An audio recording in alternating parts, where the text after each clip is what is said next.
Learning the Alter Rebbe Shulchan Aruch, section 306, halacha 9.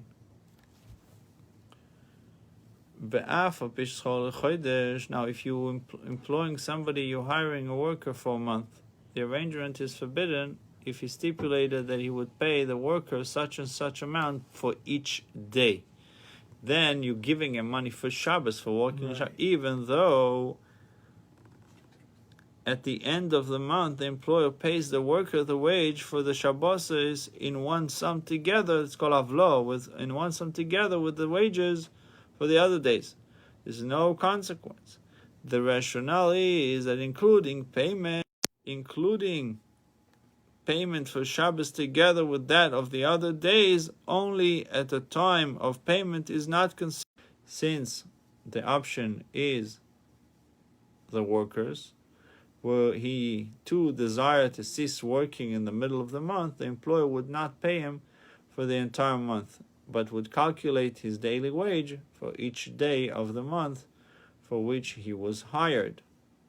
His wage for Shabbos is an independent entity. The same laws apply when one rents out a room to a friend and makes such a stipulation with him.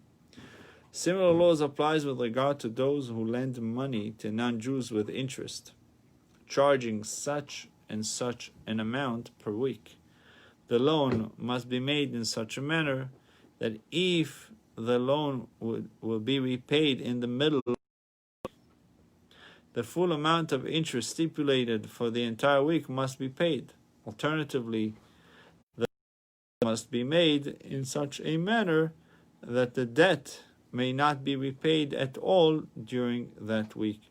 For if the borrowers could repay the debt in the middle of the week, and the lender had to calculate the interest for each of the days of the week that passed with the non-Jewish borrowers, the interest to be paid for the Shabbos would then be an independent entity. Even if the amount due for Shabbos of the final week would be deducted, that would not rectify the situation, unless the creditor would also deduct the interest paid for all the past Shabboses. The rationale is that every week the non-Jews could have paid the debt in the middle of the week. Had they desired, then it would have been necessary to calculate the interest due for every day of the week individually. The interest for each day, including the Shabboses, is considered as an independent entity. Therefore, even if the entire week passed without the non-Jews repaying him, the Jewish lender is not permitted to take the entire amount of interest. Instead, he must deduct payment for every Shabbos, since each day is considered as independent entity.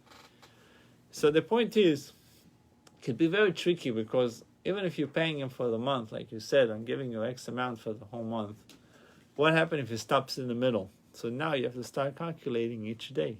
And then what you do with Shabbos, if you take it in or out, then your Shabbos is in the mix.